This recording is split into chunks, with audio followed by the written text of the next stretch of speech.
চায়ের আসল স্বাদ শুধু MDHT প্লাস থেকেই আসবে। মাথায় দেখো লবঙ্গ এলাচ দিয়ে ভরপুর MDH টি প্লাস মশলা। MDH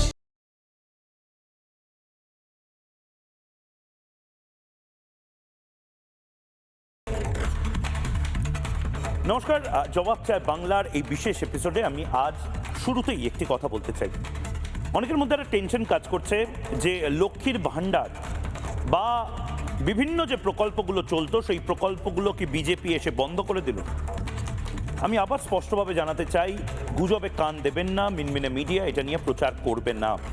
ময়ূখ রঞ্জন ঘোষ যেভাবে প্রচার করে গেছে রিপাবলিক বাংলায়, যেভাবে আপনারা সত্য ঘটনা দেখে গেছেন, অনেকেই বিশ্বাস করতে চাননি, এটা আলাদা বিষয়, কিন্তু যে ঘটনাগুলো আসলে বাস্তব সেগুলোই রিপাবলিক বাংলা বলে গেছে, চিৎকার করে বলে গেছে। এবার আমি আর চিৎকার করে নয়, একদম স্পষ্ট কথা কাট কাট কেটে কেটে আপনাদেরকে বলছি। এই যে সরকারটি এলো, বিজেপি সরকার এলো, সেই সরকার তৃণমূল আমলের কোনো প্রকল্প বন্ধ করছে না। কান খুলে তৃণমূলীরা শুনে নিন, দয়া করে গুজব ছড়াবেন না। মিনমিনে মিডিয়া যেন গুজব না ছড়াতে পারে সেটা সাধারণ মানুষ দেখুন।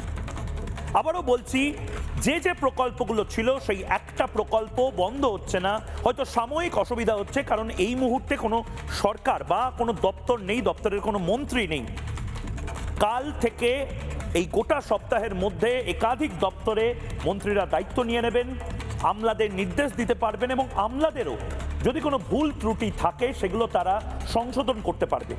সুতরাং যে যে হাসপাতালে স্বাস্থ্যসাথীর কার্ড নিচ্ছে না, বা মা ক্যান্টিন 5 টাকার ভাত এবং ডিমের যে ক্যান্টিন, সেই ক্যান্টিনে যেখানে যেখানে এখন আপনারা দেখছেন যে অনেক জায়গায় স্থগিত হয়ে গেছে, সেটা সাময়িক। তৃণমূল জমানার সব প্রকল্পই চালু থাকবে বাংলায়, বন্ধ হচ্ছে না মা ক্যান্টিন। যদিও মা ক্যান্টিন নামটা পরিবর্তন হবে, মমতা বন্দ্যোপাধ্যায়ের ছবি এবং নাম সেখানে থাকবে না, প্রকল্পগুলো থেকে সরানো হবে মমতার ছবি, কিন্তু মা ক্যান্টিন হোক বা লক্ষ্মীর ভাণ্ডার, স্বাস্থ্যসাথী প্রকল্প, সমস্ত কিছু চলবে। তৃণমূল আমলের সমস্ত প্রকল্প বর্তমান আমলে চলবে। মা ক্যান্টিনের যে 5 টাকার ভাত এবং ডালের সংস্থান বহু প্রান্তিক গরিব খেটে খাওয়া মানুষ পান, সেটা বিজেপি আমলেও তারা পাবেন। যে যে জায়গায় মা ক্যান্টিনে অসুবিধা হচ্ছে আপনারা জানান, আমরা প্রশাসনের দৃষ্টি আকর্ষণ করব। রিপাবলিক বাংলাকে আপনারা জানান, রিপাবলিক বাংলার মাধ্যমে আমরা সরকার, মুখ্যমন্ত্রী শুভেন্দু অধিকারী এবং যারা নির্দিষ্টভাবে এই মা প্রকল্পের দায়িত্বে সেই প্রশাসকদের জানাবো। এবং আজও জবাব চায় বাংলাতে রাজ্য সরকারের উপদেষ্টা সুব্রত গুপ্ত আমাদের সাথে এসে যুক্ত হবেন। শুভেন্দু অধিকারী মুখ্যমন্ত্রীর উপদেষ্টা হিসেবে সুব্রতবাবু দায়িত্বভার গ্রহণ করেছেন, আমি তার সাথে সাক্ষাৎকারে যাব, কিন্তু তার আগে একটা দৃশ্য দেখাবো যে দৃশ্য অকল্পনীয়। স্বাধীনতার পর থেকে শ্যামাপ্রসাদ মুখার্জি, ঋষি অরবিন্দুর এই মাটিতে, স্বামী বিবেকানন্দর এই মাটিতে, প্রণবানন্দ মহারাজের এই মাটিতে অভূতপূর্ব কিছু দৃশ্য আমরা দেখতে পাচ্ছি। ব্রিটিশ জমানায় যারা যারা ভারতীয়দের ওপর, হিন্দুদের ওপর, গেরুয়া ধারীদের ওপর অত্যাচার করেছে, তারা কেঁপে কেঁপে উঠবে, তাদের আত্মা কেঁপে কেঁপে উঠবে। এই মুহূর্তে যে দৃশ্যগুলো আমি দেখাচ্ছি, আমি ফুল ফ্রেমে দেখানোর জন্য বলবো, গোটা কলকাতার বিভিন্ন দ্রষ্টব্য স্থান গেরুয়া আলোয় সেজে উঠেছে। রাইটার্স বিল্ডিং হোক বা বিধানসভা, একের পর এক মূর্তি হোক বা ভাস্কর্য কলকাতা শহরের প্রত্যেকটি, এই মুহূর্তে দেখতে পাচ্ছেন বিধানসভা সেজে উঠেছে। আমি এক এক করে নাম দেওয়ার জন্য বলবো। এরপরে আপনারা দেখুন আকাশবাণী ভবন, যেখানে রবীন্দ্রনাথ ঠাকুর থেকে শুরু করে একাধিক মনীষী তারা নিজেদের রেকর্ডিং করেছেন, সেই আকাশবাণী ভবনের ছবি এই মুহূর্তে দেখুন। আকাশবাণী ভবন গেরুয়াময়, গেরুয়া আলোয় সেজে উঠেছে আকাশবাণী ভবন। এরপর শহীদ মিনার গেরুয়া রঙে সেজে উঠেছে শহীদ মিনার।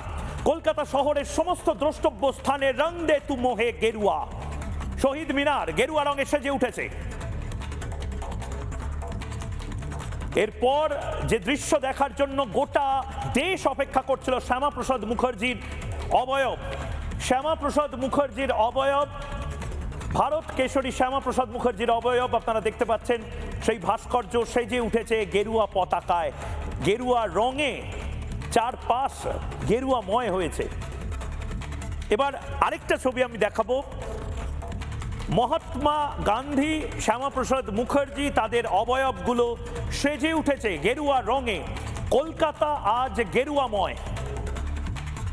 এরপর মাতঙ্গিনী হাজরা, যিনি এই দেশের জন্য, যিনি এই ভারত অক্ষুণ্ণ রাখার জন্য বলিদান দিয়েছিলেন, মাতঙ্গিনী হাজরার সেই অবয়ব, সেই মূর্তি সেজে উঠেছে গেরুয়া রঙে।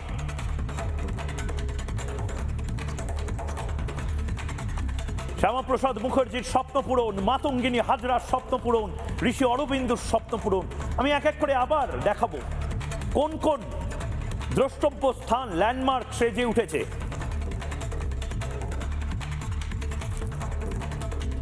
রাইটার্স বিল্ডিং, মহাকরণ সেজে উঠেছে গেরুয়া পতাকায়, গেরুয়া আলোয় সেজে উঠেছে মহাকরণ। এটাই দেখার জন্য বোধহয় 800 বছর ধরে শশাঙ্কের বাংলার মানুষজন অপেক্ষা করছিল।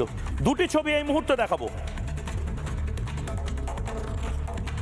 একদিকে মাতঙ্গিনী হাজরার মূর্তি, একদিকে শ্যামাপ্রসাদ মুখার্জির মূর্তি, একদিকে মহাকরণ গেরুয়া আলোয় সেজে উঠেছে, গেরুয়া টুনি বাল্বে সেজে উঠেছে সিটি অফ জয়। এই সিটি অফ জয় গোটা ভারতের জন্য দ্রষ্টব্য, ভারতের লাইট হাউস। এই সিটি অফ জয় এই মুহূর্তে সেজে উঠেছে।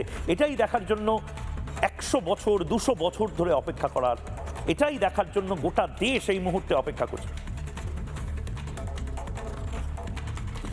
আমি যেমনটা বললাম, মা ক্যান্টিন বন্ধ হচ্ছে না, ঠিক সেরকম ভাবে কোনো প্রকল্প এই মুহূর্তে বন্ধ হচ্ছে না যেগুলো আগে চলতো। অহেতুক প্যানিক করার কোনো প্রয়োজন নেই। যারা প্যানিক করছে তাদেরকে দয়া করে আপনারাও সতর্ক করুন। এই মুহূর্তে পশ্চিমবঙ্গ সরকারের উপদেষ্টা, মুখ্যমন্ত্রীর উপদেষ্টা সুব্রত গুপ্ত, আইএস অফিসার, প্রাক্তন অবসরপ্রাপ্ত আইএস অফিসার, এবং এসআইআর যার হাত ধরে হলো, যিনি স্পেশাল অবজারভার ছিলেন নির্বাচন কমিশনের, তিনি আমাদের সঙ্গে এই মুহূর্তে সরাসরি যুক্ত হয়েছেন। সুব্রতবাবু, এই মুহূর্তে আপনি নির্দিষ্টভাবে একটা গুরু দায়িত্ব নিয়েছেন, কতটা নতুন চ্যালেঞ্জ? মানে এটা একটা সময় আপনার মানে হাতের মুঠোয় ছিল অ্যাডমিনিস্ট্রেশন, আবার সেই অ্যাডমিনিস্ট্রেশন, আবার রাইটার্স বিল্ডিং, কি বলবেন?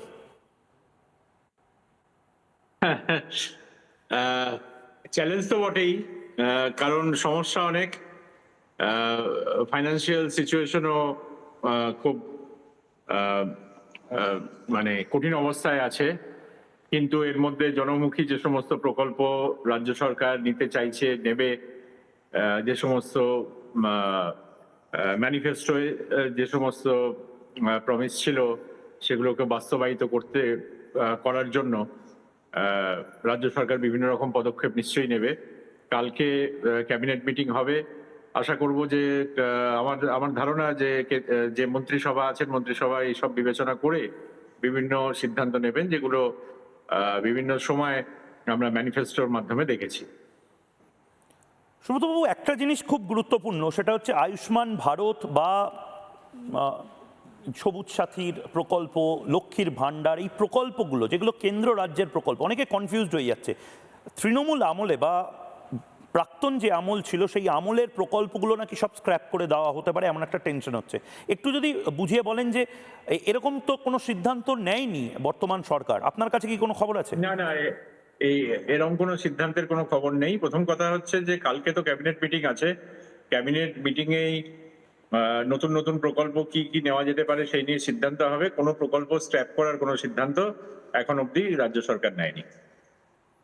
সুব্রতবাবু, নতুন কি কি চ্যালেঞ্জেস আপনার কাছে? প্রধান কি চ্যালেঞ্জ? একটা কি টাকা পয়সা? একটা হচ্ছে অর্থ জোগাড় করা বিভিন্ন প্রকল্পের জন্য, আর দ্বিতীয় চ্যালেঞ্জ হচ্ছে যে বিউরোক্রেটিক সিস্টেমটা, এটাকে আরো কিভাবে জনমুখী করা যায়, আরো কিভাবে আরো বেশি প্রোঅ্যাক্টিভ করা যায়, আরো বেশি ইনোভেটিভ করা যায়, সেটা একটা বড় চ্যালেঞ্জ হবে নিশ্চয়ই। এই দুটো জিনিস নিয়ে আমার ধারণা রাজ্য সরকার চিন্তা ভাবনা করবেন। সুব্রতবাবু, আমার মনে আছে বুদ্ধদেব বাবুর সময়, বুদ্ধদেব ভট্টাচার্য প্রাক্তন মুখ্যমন্ত্রীর সময় একটা স্লোগান খুব ভাইরাল হয়েছিল, যদিও সেটা কতটা সফল হয়েছে আমি জানি না, ডু ইট নাও। আমলাতন্ত্রকে ঝাঁকিয়ে নাড়া দেওয়ার জন্য তিনি বলেছিলেন ডু ইট নাও। সেই ডু ইট নাও এর অংশ আপনিও তখন ছিলেন। এখন কি ডু ইট নাও আমাদের অনেকটা পিছিয়ে পড়া হয়ে গেছে, এখন কি এই ডু ইট নাওটা কাজে আসবে? দেখুন, এটা তো রাজ্য সরকার ঠিক করবেন, রাজ্যের মাননীয় মুখ্যমন্ত্রী ঠিক করবেন যে আমরা ব্যুরোক্রেসি কিভাবে চলবে, কি ধরনের উদ্যোগ নেবে ইত্যাদি। আমার মতে এখন আমরা এতটাই পিছিয়ে পড়েছি যে আমাদের এখন ডু ইট নাওয়ে হবে না, ডু ইট ইয়েস্টারডে করতে হবে হয়তো। ডু ইট ইয়েস্টারডে মানে এখন বলছেন আমরা ব্যাকলগে চলছি এই মুহূর্তে? দেখুন, সমস্ত পরিসংখ্যান আপনি যদি দেখেন আমাদের অন্যান্য রাজ্যের তুলনায় আমরা তো বিভিন্ন বিষয়ে পিছিয়ে আছি। তো সেই জায়গায় আমাদের কমপক্ষে আমাদের আহ, আহ, বিভিন্ন রাজ্যের মধ্যে আমাদের যদি প্রথম সারিতে আসতে হয় তাহলে প্রচুর কাজ করতে হবে আমাদের সবাইকে। সুব্রতবাবু, একটা জিনিস গোটা বাংলার মানুষ জানতে চায়, যেহেতু ইলেকশনের সময় মানে আপনারা একটা বিস্ময়কর ঘটনা ঘটিয়ে দিয়েছেন। একটাও মৃতদেহ নেই, একটা লাশ নেই, একটা বন্দুক চলেনি, বোমা পড়েনি। ল অ্যান্ড অর্ডারটা খুব গুরুত্বপূর্ণ। আমি জানি যে হোম মিনিস্ট্রি যার হাতে থাকবে, অবশ্যই মাননীয় মুখ্যমন্ত্রী শুভেন্দু অধিকারী তিনিও হয়তো নিজের কোনো একটা প্ল্যান পলিসি নিয়ে চলবেন, কিন্তু আপনি উপদেষ্টা হিসেবে এই আইন শৃঙ্খলা তার যে কোল্যাপসটা হয়ে গেছিল সেটা নিয়ে আপনার কি ভিশন, সেটাও বাংলার মানুষ জানতে চায়। হ্যাঁ, এটা দেখুন, প্রথম কথা হচ্ছে যে উপদেষ্টা হিসেবে কি কি বিষয় আমাকে দেখতে হবে বা কি বিষয়ে পরামর্শ দিতে হবে সেটা রাজ্য সরকার সিদ্ধান্ত নেবেন। আমি অপেক্ষা করছি যে এটা আগামী কয়েকদিনের মধ্যে এটা পরিষ্কার হয়ে যাবে যে কোন কোন জিনিস আমাদের দায়িত্ব নিয়ে দেখতে হবে। এটা ঠিকই যে ইলেকশনের সময় আমাদের এটা একটা বড় চ্যালেঞ্জ ছিল যে আইন শৃঙ্খলা কিভাবে মেনটেন করা যায় যাতে মানুষ ভোট দিতে বেরোতে পারেন। কিন্তু এটাও প্রমাণিত যে মানুষ বিশাল সংখ্যায় এসে ভোট দিয়েছেন, তারা আশ্বস্ত হয়েছেন, তাদের কনফিডেন্স বেড়েছে, তারা এসেছেন, ভোট দিয়েছেন। আমি আশা করব যে পশ্চিমবঙ্গের নির্মাণে একই রকম সাড়া আমরা মানুষের কাছ থেকে পাবো।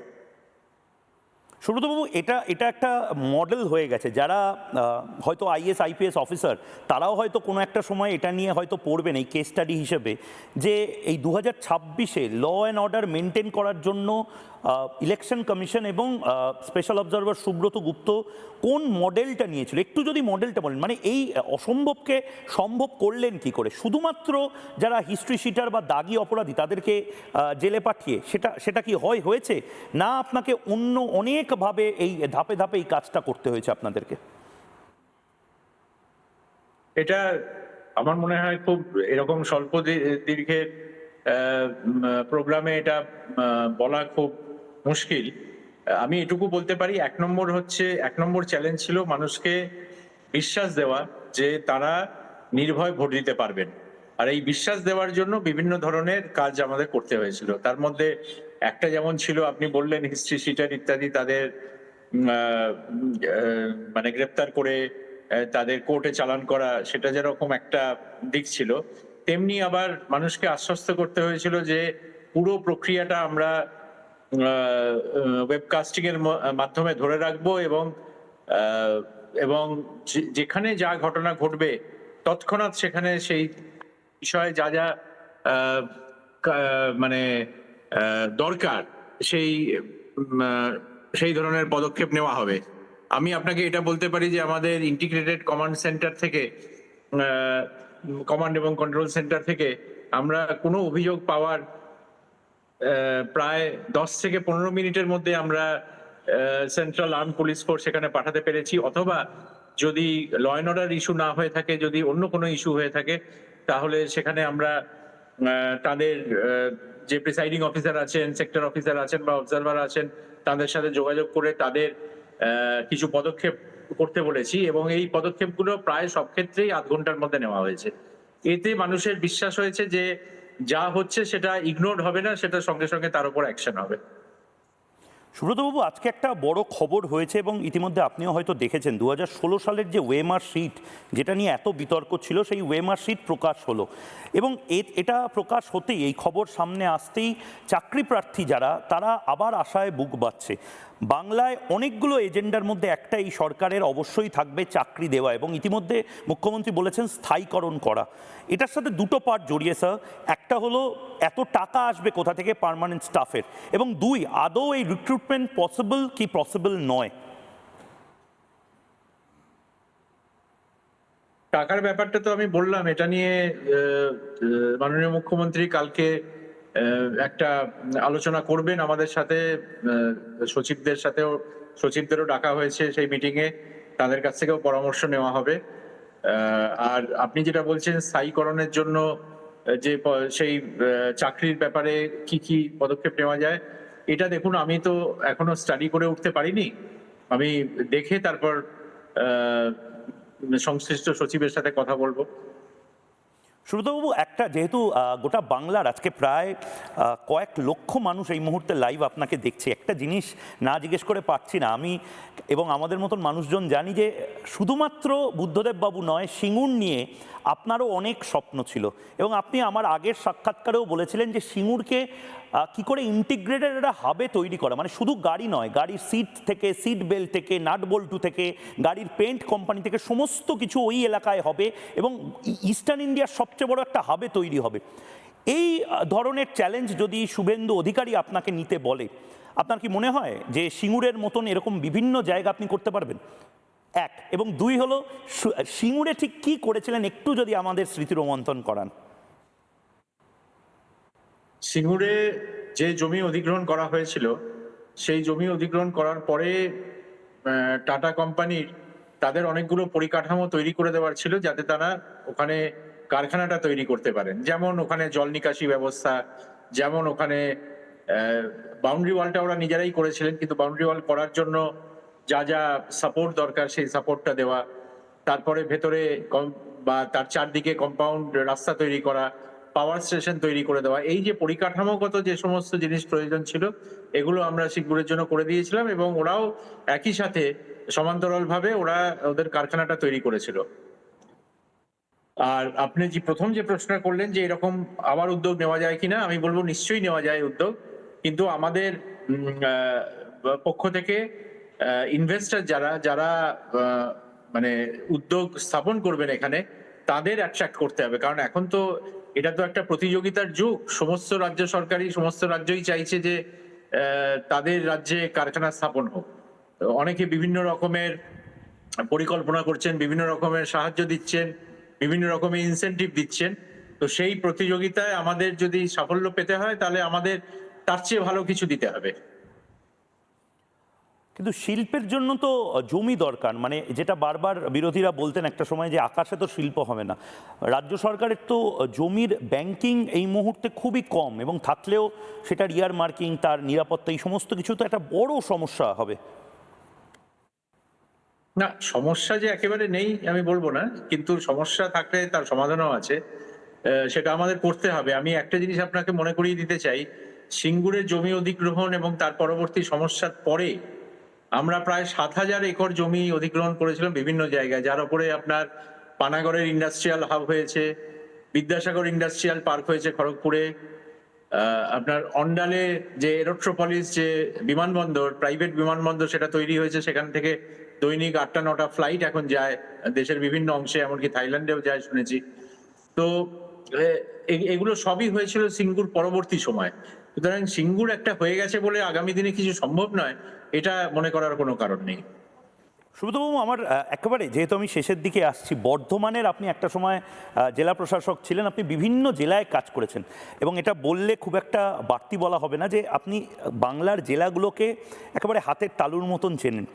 এই মুহূর্তে বিজেপির সবচেয়ে বড় চ্যালেঞ্জটা হলো বাংলাকে টপ 5-এর মধ্যে নিয়ে আসা, এবং তার জন্য প্রধানমন্ত্রী বা শিল্পমন্ত্রীরাও যেরকমভাবে ঢেলে সাহায্য করবে, মুখ্যমন্ত্রীও সেই চেষ্টাটাই করবে।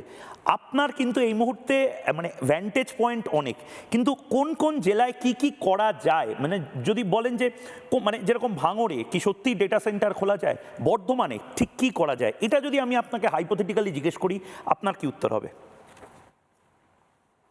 কিছু জেলা আছে যেখানে কৃষি ওপর নির্ভরশীল যে সমস্ত কারখানা, যে সমস্ত ইন্ডাস্ট্রি, সেগুলো হতে পারে, যেমন সেটা বর্ধমানে হতে পারে, বর্ধমান বিশেষ করে পূর্ব বর্ধমানে। উত্তরবঙ্গের একটা বিরাট অংশে সবজি চাষ হয়, খুব ভালো ফুল চাষ হয়। এই সব জায়গায় খাদ্য প্রক্রিয়াকরণের ইউনিট হতে পারে। আবার আমরা যদি এই দিকটা দেখি, খড়গপুর, হাওড়া, এই মানে দক্ষিণবঙ্গের এই অংশটা, এখানে ইঞ্জিনিয়ারিং হাব হতে পারে। আমরা যদি নিউ টাউনের দিকে তাকাই, এখানে আইটি হাব হতে পারে। ইতিমধ্যে আইটি কিছু কোম্পানি এখানে খুলেছেন তাদের অফিস, কিন্তু সেগুলো আরো অনেক বাড়ানো সম্ভব। তো এগুলোকে আমাদের উৎসাহিত করতে হবে। আর এছাড়াও ধরুন মাইনিং বা মাইনিং মেশিনারি, এটা আমাদের পশ্চিম বর্ধমান, বীরভূম, বাঁকুড়া এই অঞ্চলটায় হতে পারে। তো এই রাজ্যের বিভিন্ন অংশে বিভিন্ন ধরনের উদ্যোগ নেওয়া সম্ভব। পূর্ব মেদিনীপুর এবং দক্ষিণবঙ্গের আরো কিছু অংশে ফিশারিজ বা ফিশারি বেসড অনেক ইন্ডাস্ট্রি হতে পারে। তো এটাকে ভালোভাবে পর্যালোচনা করতে হবে, কোন জায়গায় কি ধরনের শক্তি আছে, এবং সেই অনুযায়ী আমাদের পরিকল্পনা নিতে হবে বিভিন্ন দপ্তরের পক্ষ থেকে। সুব্রতবাবু, আমার শেষ প্রশ্ন আপনাকে, আপনি কি ধুরন্ধর সিনেমা দেখেছেন? হ্যাঁ, দেখেছি। ধুরন্ধরে একটা ডায়লগ ছিল, ঘায়েল হু ইসিলিয়ে ঘাতক হু। তা আপনার অনেকগুলো ক্ষতচিহ্ন ছিল যখন শেষবার আপনি রাজ্য ছেড়েছিলেন, আবার আপনি রাজ্যে ফিরলেন, রাইটার্স বিল্ডিংয়ে কি অদ্ভুতভাবে ফিরলেন, কিন্তু সচিব হিসেবে নয়, উপদেষ্টা হিসাবে। এখন কি আপনার এই ডায়লগটা খুব মনে পড়ছে? না, আমি ঘায়াল কোনোদিনও হইনি, ঘাতকও নই। আমার কাজ হচ্ছে রাজ্য সরকারের পরিকল্পনা এগিয়ে নিয়ে যাওয়া। আমি আশা করব যে সবাইকে সঙ্গে নিয়ে সেই কাজটা আমি করতে পারবো। আচ্ছা, আমাকে জাস্ট লাস্ট 30 সেকেন্ডে একটা উত্তর দিন স্যার, তারপরে আমি আপনাকে আর সময় নষ্ট করব না।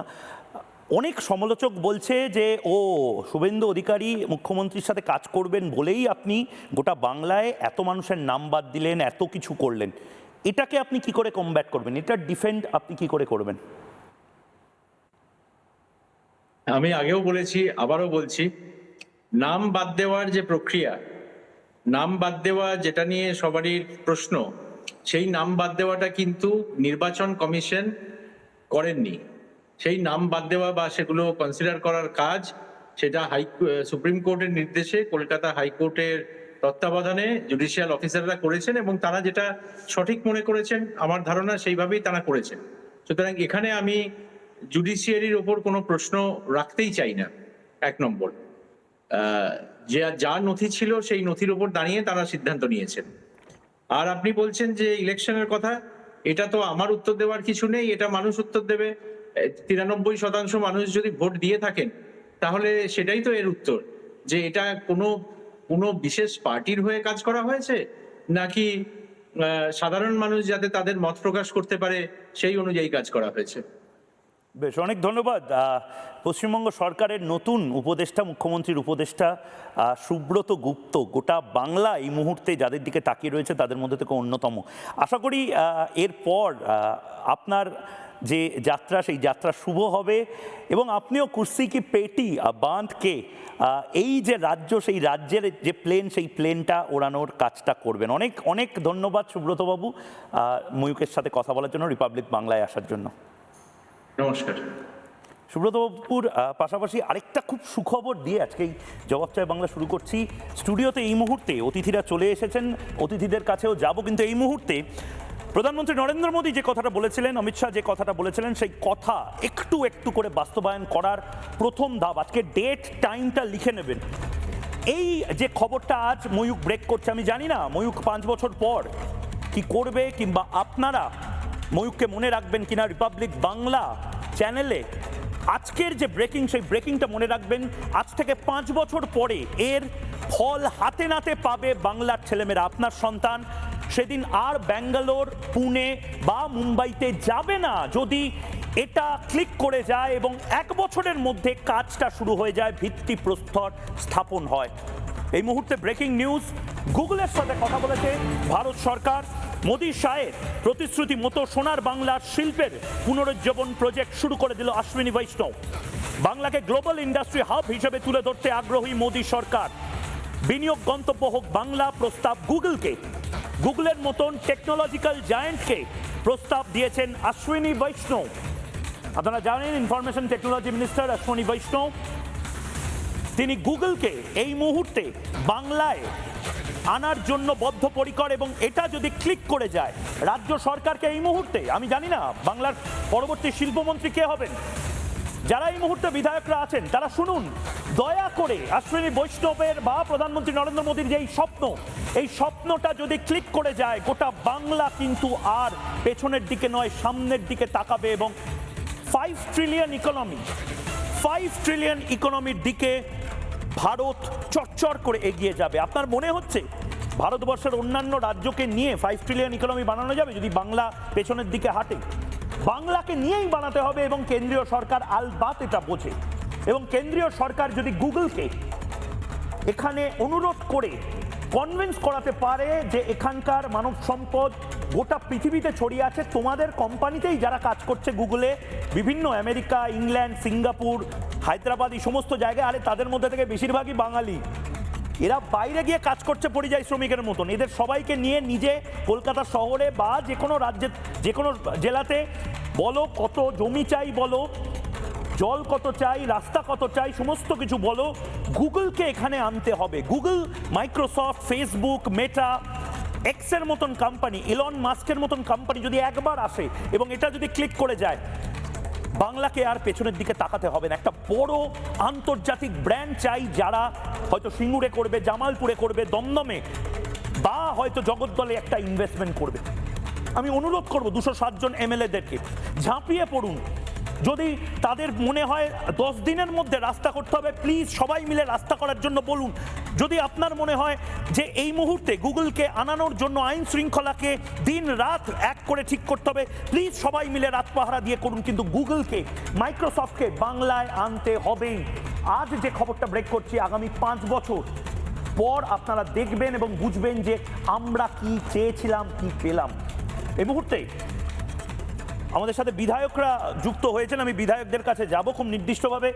একাধিক জায়গার বিধায়ক রয়েছেন।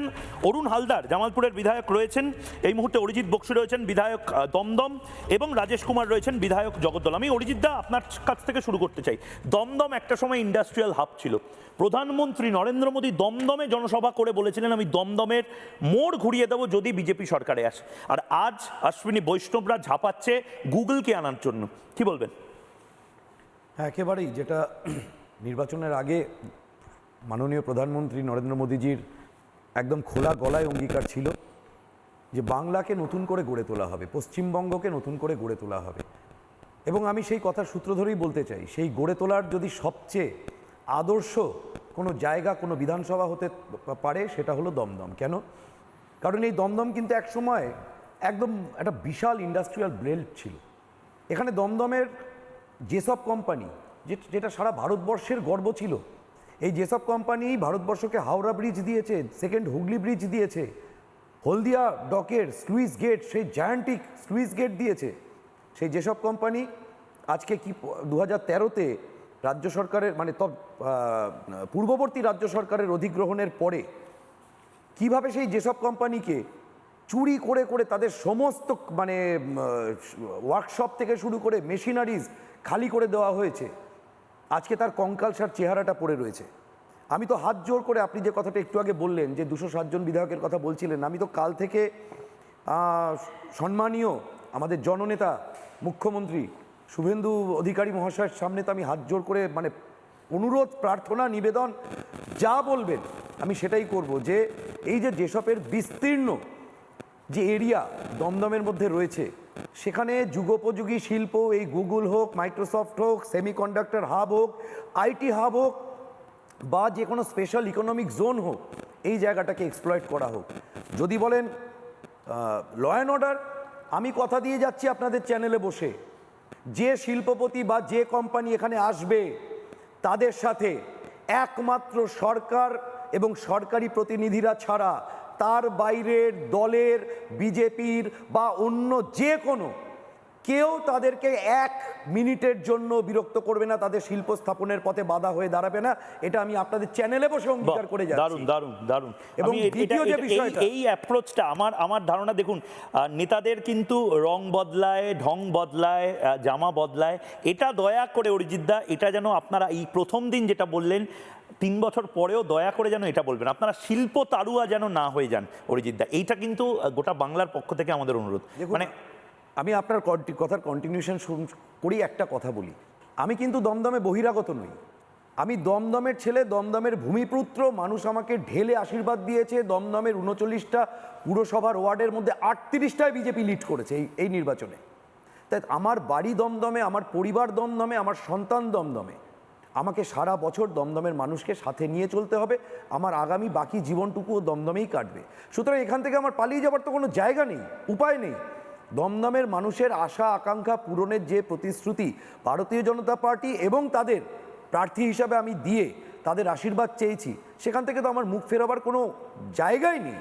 তাই আমি এখানে কথা দিয়ে যাচ্ছি, এবং 3 বছর পরেও আপনি মিলিয়ে দেখবেন, যদি আমাদের সম্মানীয় মুখ্যমন্ত্রী শুভেন্দুদা দমদমকে, বিশেষত যেসবের বিশাল ইন্ডাস্ট্রিয়াল জোন এরিয়া এবং তার সংলগ্ন অনেকগুলো বহু শিল্প কারখানা আজকে ওখানে মানে কঙ্কালসার চেহারা নিয়ে দাঁড়িয়ে রয়েছে, এই পুরোটাকে নিয়ে যদি একটা স্পেশাল ইকোনমিক জোন করে এই নতুন যুগোপযোগী সেমিকন্ডাক্টর হাব বা গুগলের হাব বা মাইক্রোসফটের হাব প্রতিষ্ঠা হয়, আমি এখানে কথা দিয়ে যাচ্ছি, যদি শুভেন্দুদা বলেন যে অরিজিৎ তুমিও এদের সাথে কথা বলবে না, যা হবে সেন্ট্রালি হবে, রাজ্য সরকার করবে, আমি কথা দিয়ে যাচ্ছি আমিও ওখানে পা রাখবো না। বেশ দারুণ দারুণ দারুণ। আমি একটা জিনিস, আজকে বিধায়করাও রয়েছেন, কিন্তু এই 207 জন বিধায়ক যে রয়েছেন, আমি দর্শকদের জানাতে চাইছি, বিশেষ করুন এই 207 জন বিধায়ক আজ বিজেপির এলো কি করে?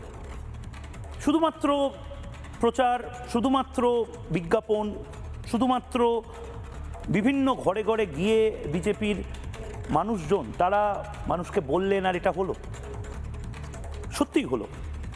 কিন্তু তারপরেও কিছু জিনিস রয়ে গেছে যাদের নাম আমি উল্লেখ করতে পারবো না, কম্পালশন আছে, কারণ তারা আমিত্বতে বিশ্বাসী নয়।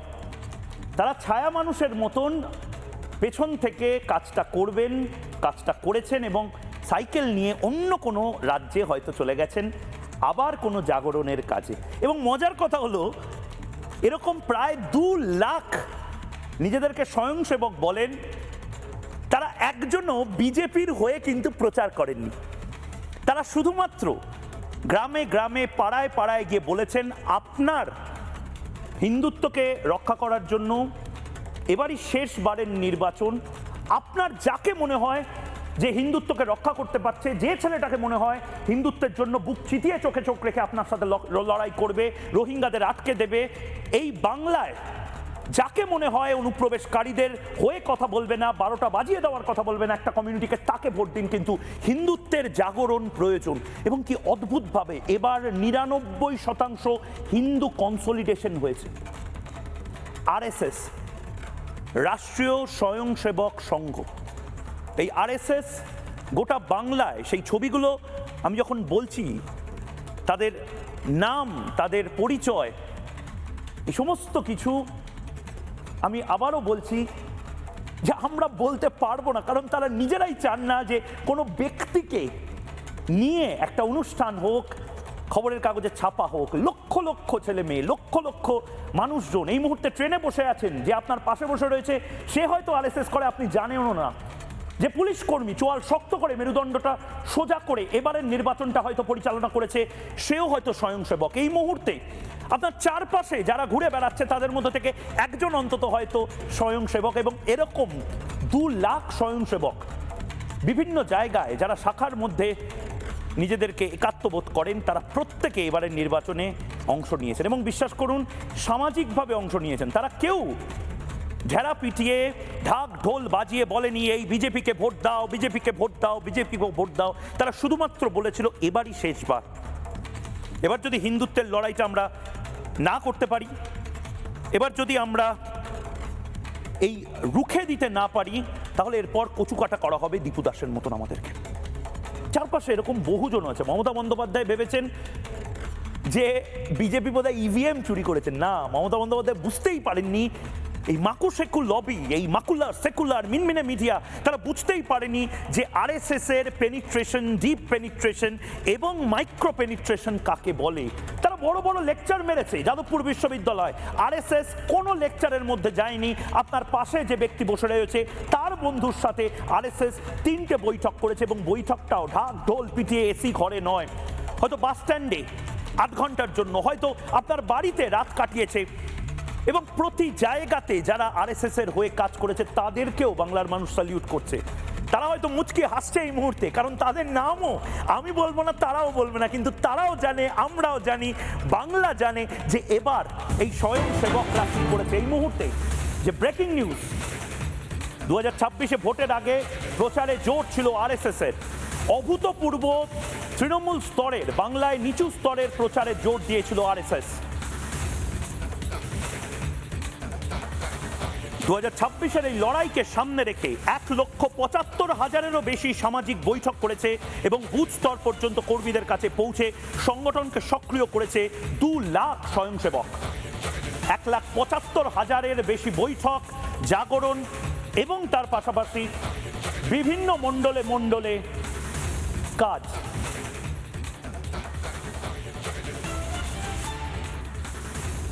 কিছু মহান আতেল বলেছিল রাষ্ট্রবাদীদের আবার বুথে বুথে সংগঠন আছে নাকি। তারা ওই এসি ঘরে বসে এই মাতব্বরির রাজনীতিটা করে এসেছে এবং তারা ভেবেছে যে আরএসএস বা বিজেপি খুব হালকাভাবে নেওয়ার জিনিস। আপনারা এবারের নির্বাচনে সবচেয়ে বড় ভুলটা করেছেন। আমি মমতা বন্দ্যোপাধ্যায়কে শুধু বলছি না, আমি মাকুলার লবিকে বলছি, আমি টুকরে টুকরে লবিকে বলছি, যার সাথে মমতা বন্দ্যোপাধ্যায় জোট বাঁধতে চান। এবারের সবচেয়ে বড় ভুলটা হয়েছে আরএসএসকে সহজভাবে, একেবারে হালকা পুলকাভাবে নেওয়া। এবং এবার মমতা বন্দ্যোপাধ্যায় যেটা সবচেয়ে মারাত্মক ভুল করেছেন সেটা হলো তার চারপাশে যারা রয়েছে, যারা আরএসএসকে কোতল করো বলেছিল, তারা মাথার উপরে নাচছিল, মমতা বন্দ্যোপাধ্যায় কিছু বলেননি। আরএসএসকে কোতল করা যায়? আরএসএসকে কোতল করলে কি হবে? চে গুয়েভারার ভাষণ আপনারা বড় বড় দেওয়ালে লেখেন, আপনারা জানেন না যে বাংলায় চে গুয়েভারার প্রয়োজন নেই, লেনিনের প্রয়োজন নেই, কারণ বাংলাতে এরকম নিঃশব্দ বিপ্লব করার অনেকে রয়েছে। এই আরএসএসকে কোতল করো, এই হাওয়াটা যখনই তৃণমূল কংগ্রেস তুলেছিল এবং উৎসাহ দিয়েছিল, তাদের মৃত্যু ঘণ্টা সেই মুহূর্তে বেজেছিল, কারণ প্রতিটি শাখায় শাখায় জোটবদ্ধ হতে শুরু করেছিল আরএসএস এর স্বয়ংসেবকরা। শুনুন। এই রাজ্যে যেখানে বিজেপি বা আরএস পাও সেখানে কতল কোনো কথা হবে না। বিজেপি আরএস, এই রাজ্যে যেখানে বিজেপি বা আরএস পাও সেখানে কতল কোনো কথা হবে না। BJP RS. অরুণ হালদার জামালপুরের বিধায়ক, আপনার আমি তার কাছে যাব, কিন্তু একবার দেখে নেব আরএসএস এর এই নিঃশব্দ বিপ্লব, যেটা শহুরে ফ্ল্যাট বাড়ির দাদা আমি সাথে পাচে থাকি না গ্যাং বা লবি, তারা ধরতেই পারেনি। এই সেকুলার সিউডো সেকুলার মিথ্যে সেকুলার যে লবিটা রয়েছে তারা ধরতেই পারেনি, এবং তারা ভেবেছিল হিন্দুরা আবার কনসলিডেটেড হয় নাকি, আমরা প্রো মুসলিম ভোট একত্রিত করব কিন্তু হিন্দুদের কিছু এসে যাবে না। কিন্তু মমতা বন্দ্যোপাধ্যায় যে ভুলটা, আইপ্যাকও ধরতে পারেনি, যে ভুলটা করে দিয়েছিলেন এবং প্রতি মুহূর্তে করছিলেন, মমতা বন্দ্যোপাধ্যায় অ্যান্টি হিন্দু একটা পার্টিতে পরিণত হয়ে গেছিলেন। একবার দেখে নেব এই নিঃশব্দ বিপ্লব, যেটা রাষ্ট্রীয় স্বয়ংসেবক সংঘ, সংঘ পরিবার এবং সবাই, আমি শুধু রাষ্ট্রীয় স্বয়ংসেবক সংঘকে বলবো না, সব হিন্দুত্ববাদী সংগঠন, বিশ্ব হিন্দু পরিষদ, বজরং দল থেকে শুরু করে হিন্দু জাগরণের সমস্ত সংগঠন ঠিক কি সোশ্যাল ইঞ্জিনিয়ারিংটা করেছেন। একবার আমি গ্রাফিক্সটা দেখাবো এবং অরুণ হালদারের কাছে আমি তারপরে আসবো। 1927টি শাখা হিন্দুত্বের প্রচারে দিন রাত এক করে দিয়েছিল। 23 জেলায় 2 লাখ সভা।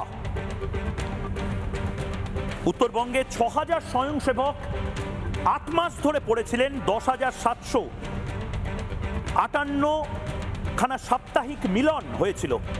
উত্তরবঙ্গ, দক্ষিণবঙ্গ, মধ্যবঙ্গে প্রবলভাবে জোর দেওয়া হয়েছিল। ছোট ছোট দলে চা চক্র, বাস স্ট্যান্ডে মিটিং, গল্প, হুইসপার ক্যাম্পেইন সমস্ত কিছু করা হয়েছিল। হিন্দু জাগরণে সাধু সন্তদেরকে সামনে নিয়ে আসা হয়েছিল।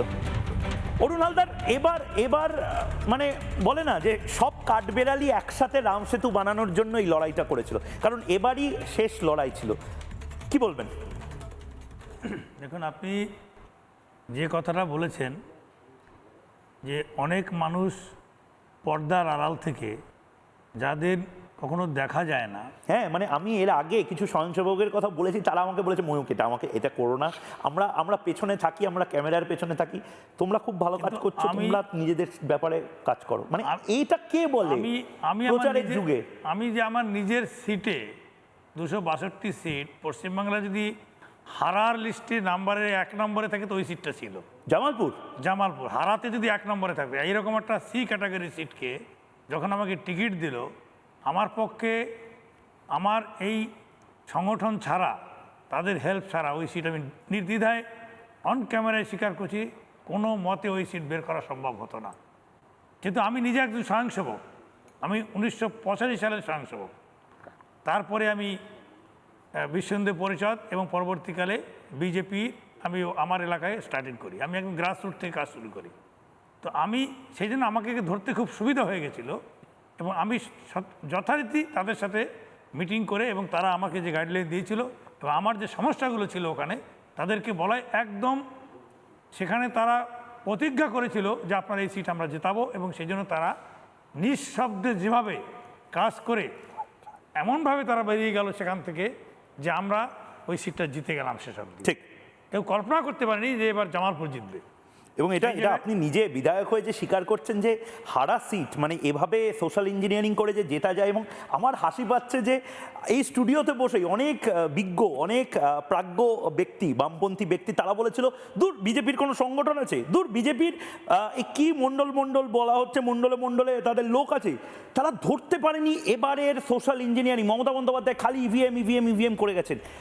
আরেকটা অংশ, আমি রিপাবলিক বাংলাতে যারা এই সুপার হিরো তাদের কথা বলেছি, রাজেশ কুমারও এই মুহূর্তে জগদ্দলের বিধায়ক, তিনি যুক্ত হয়েছেন, কিন্তু আরেকজনের সম্বন্ধে না বললে এবারের নির্বাচন নিয়ে ভবিষ্যতে যদি কোনো বই লেখা হয় সেই বই সম্পূর্ণ হবে না। আমি যদি কোনোদিন কোনো ডকুমেন্টারি বানাই বা কোনো বই লিখি, এই নামটা যুক্ত করতে হবেই। আমার বাবা তার খুব বড় ফ্যান, মানে যেদিন প্রথম আমি তার সাক্ষাৎকার নিয়েছিলাম এবং ছবি তুলেছিলাম, আমার বাবা তার বন্ধুদেরকে পাঠিয়ে বলেছিল, দেখ আমার ছেলে মিঠুন চক্রবর্তীর সাক্ষাৎকার নিয়েছে। মিঠুন চক্রবর্তী, মোহন ভাগবতের সঙ্গে তার সাক্ষাৎকার হয় এবং সেই সাক্ষাৎকার নাগপুরে হয় 2022 সালে, এবং 2023 সালে আমার মনে আছে মিঠুন চক্রবর্তী, যিনি, আমি সেটাকে ঔদ্ধত্য বলবো না, তার স্টারডম বলবো, যিনি সিপিএম আমলে যখন কলকাতায় ল্যান্ড করতেন তখন স্বয়ং সুভাষ চক্রবর্তী মন্ত্রী হয়ে তাকে রিসিভ করতে আসতো। জ্যোতি বসু এবং সুভাষ চক্রবর্তী ছাড়া কারোর সাথে কথা বলতেন না। বুদ্ধদেব ভট্টাচার্যকেও টেলিফোন করে প্রথমে জ্যোতি বসুর পারমিশন নিতে হতো, কারণ মিঠুন চক্রবর্তী দ্য সুপারস্টার, তিনি সেই জায়গাটা মানুষের মধ্যে ছিল। তৃণমূল আমলে মমতা বন্দ্যোপাধ্যায় এবং মুকুল রায় ছাড়া কারোর সাথে কথা বলতেন না বা রিচ করা যেত না। তিনি একটা ভয়ঙ্কর সিদ্ধান্ত জীবনে নিলেন। 2023 সালে তিনি মণ্ডলে অর্থাৎ ব্লকে গ্রামে 1-to-1 মিটিং করবেন সিদ্ধান্ত নিলেন, এবং এইটা অ্যাকচুয়ালি তিনিও করেছেন। আমি বলছি না আজকে কাঠবেড়ালিদের রাম সেতু বানানোর গল্প বলবো, মিঠুন চক্রবর্তী ভাবুন, সুপারস্টারের সমস্ত সমস্ত বসন ছেড়ে দিয়ে একেবারে স্বয়ংসেবকের মতন গ্রামে গিয়ে এই কাজটা করেছিলেন। এবং এবারও মিঠুন চক্রবর্তী, পরিবর্তন যাত্রা হোক বা এই রোদে একের পর এক প্রোগ্রাম করা, মিঠুনদার বয়স হয়েছে কিন্তু তারপরেও মিঠুনদা দেখে মনে হবে যে কোনো কম বয়সী এমএলএ থেকেও বেশি এনার্জেটিক। এবং মিঠুনদা সত্যি প্রায় এই এত বছরে 1000-এর ওপর সভা করে ফেলেছেন, প্রতি জায়গাতে গেছেন, যেখানে রোড শো করার সেখানে রোড শো করেছেন, যেখানে অসুস্থতা বোধ করেছেন সেখানে অনুরোধ করেছেন যে আমি 10 মিনিট থাকি তারপরে বেরিয়ে যাই। এবং এটা মিঠুন চক্রবর্তী যে করেছেন সেটা শুধুমাত্র একটা একটা নির্বাচন জেতানোর জন্য নয়। মিঠুন চক্রবর্তী নিজে বলেছেন যে বিজেপি এখানে 5 বছরের জন্য আসেনি, আগামী 100 বছর ভেবে সংঘ পরিবার এখানে এসেছে। এবং মিঠুন চক্রবর্তীও সেই কাঠবিড়ালির মতন রাম সেতু বানানোর ক্ষেত্রে এক একটা পাথর যে যারা জুড়েছে রাম লিখে, তার মধ্যে অন্যতম মিঠুন চক্রবর্তীর ভূমিকা বাঙালি ভুলবে না। তার সিনেমার জন্য শুধু নয়, 2026-এর এই পরিবর্তনটা যে হলো, সেই পরিবর্তনের অন্যতম কাণ্ডারি মিঠুন চক্রবর্তীর মতন মানুষেরা, রাষ্ট্রীয় স্বয়ংসেবক সংঘ, রাষ্ট্রীয় স্বয়ংসেবক সংঘের মতন এরকম অনেক হিন্দুত্ববাদী সংগঠন এবং বহু মানুষজন যারা ক্যামেরার পেছনে রয়েছেন। মিঠুন চক্রবর্তীকে এখন আপনারা দেখবেন না, কারণ মিঠুন চক্রবর্তী প্রধানমন্ত্রী নরেন্দ্র মোদীর সাথে দীর্ঘক্ষণ কথা বলছিলেন। যখন প্রধানমন্ত্রী নরেন্দ্র মোদী শুভেন্দু অধিকারীর শপথ গ্রহণ অনুষ্ঠানে এসেছিলেন, মিঠুন চক্রবর্তী জানেন যে তার ঠিক কি মকসদ ছিল, কি মিশন ছিল, এবং চুপচাপ তিনি কি কি করে দিয়ে এখন চলে গেছেন। ডিস্কো ডান্সার সত্যিই অনেককে নাচিয়ে দিয়েছেন। ওই মিঠুন দা নাচুন না গানটা যখন ভাইরাল হয়েছিল, মিঠুন দা তো এই নাচটা কাদের কাদের নাচিয়েছেন সেটা ক্যামেরার সামনে বলা যাবে না, কিন্তু যাদের চিরবির চিরবির করছে মিঠুন দা বিলক্ষণ জানেন। আজকে কুর্নিশ মিঠুন চক্রবর্তীকেও সুপারস্টার থেকে স্বয়ংসেবক, সুপারস্টার থেকে বিজেপি নেতার এই যে জার্নিটা, এটা নিয়ে হয়তো একটা নতুন সিনেমা হতে পারে। রাজেশ কুমার এই মুহূর্তে রয়েছেন, জগদ্দলের বিধায়ক। রাজেশবাবু, অনেকগুলো জায়গা, যে জায়গাগুলো পরিবর্তন করা আপনাদের এই মুহূর্তের সবচেয়ে বড় লক্ষ্য। জগদ্দলে আমি কিছুক্ষণ আগে সুব্রত গুপ্তর সাথে কথা বলছিলাম, এখন অ্যাডভাইজার হিসেবে কাজ করবেন। আপনিও আইপিএস অফিসার ছিলেন, আপনার জগদ্দল নিয়ে কি ভিশন?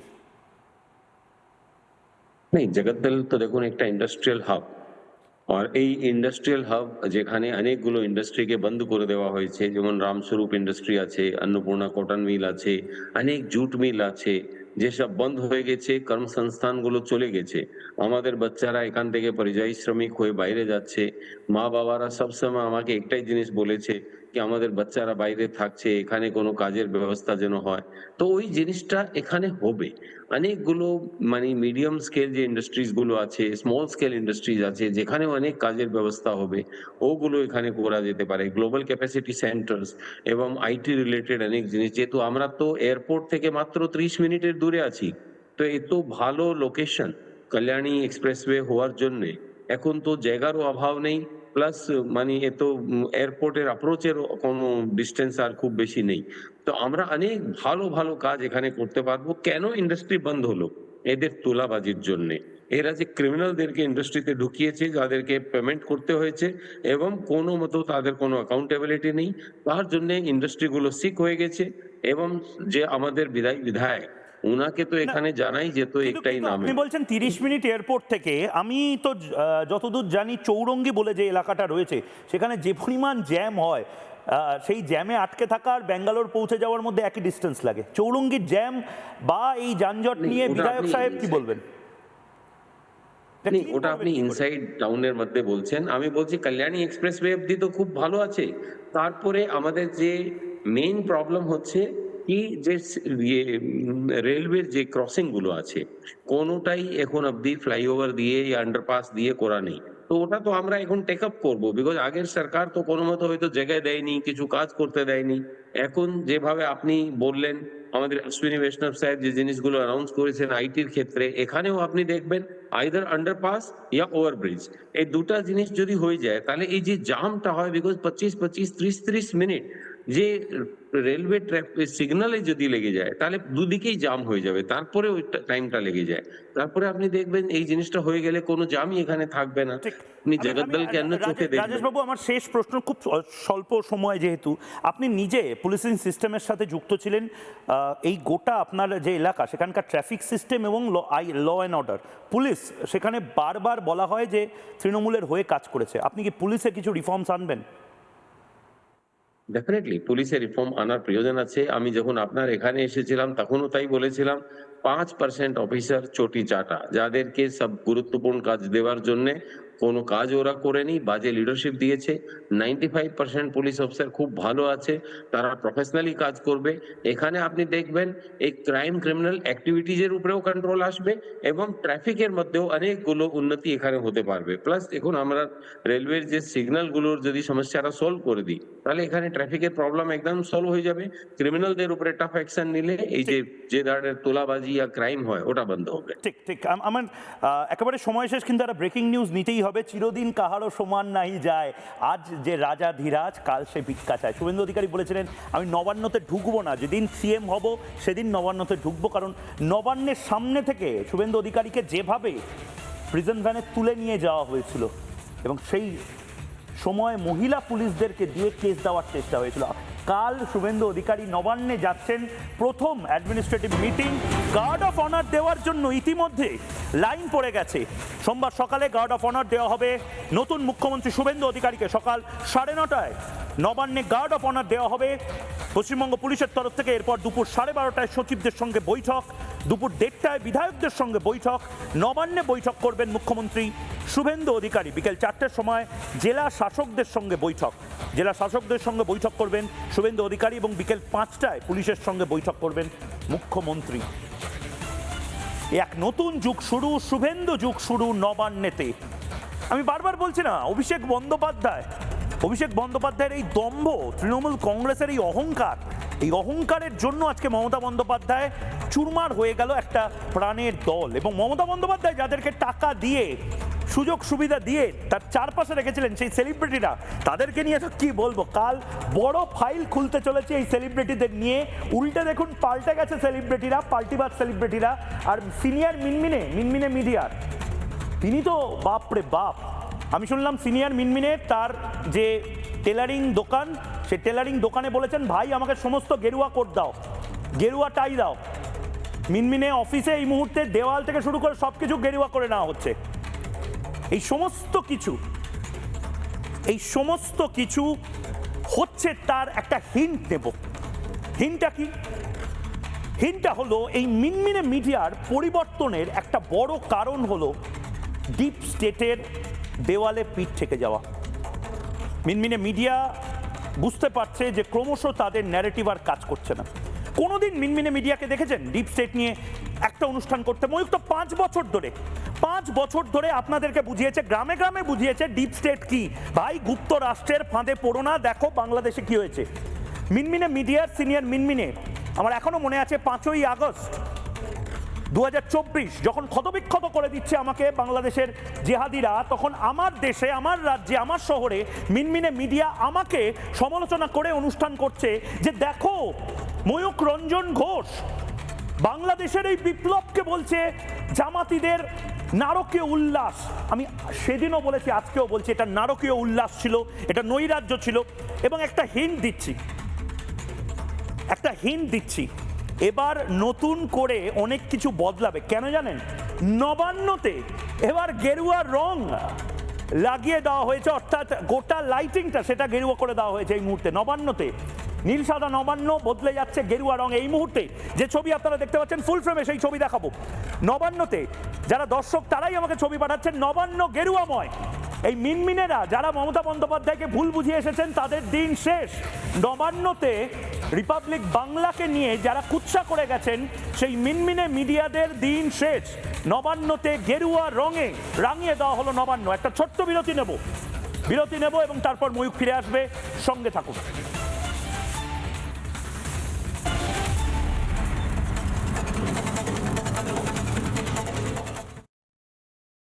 MDH দম আলু, ডাল তড়কা এবং মাশরুম মশলা। MDH দিয়ে রাঁধলে খাবার হবে মজাদার। MDH আপনাকে সর্বদা নতুন স্বাদ দিতে প্রতিবদ্ধ।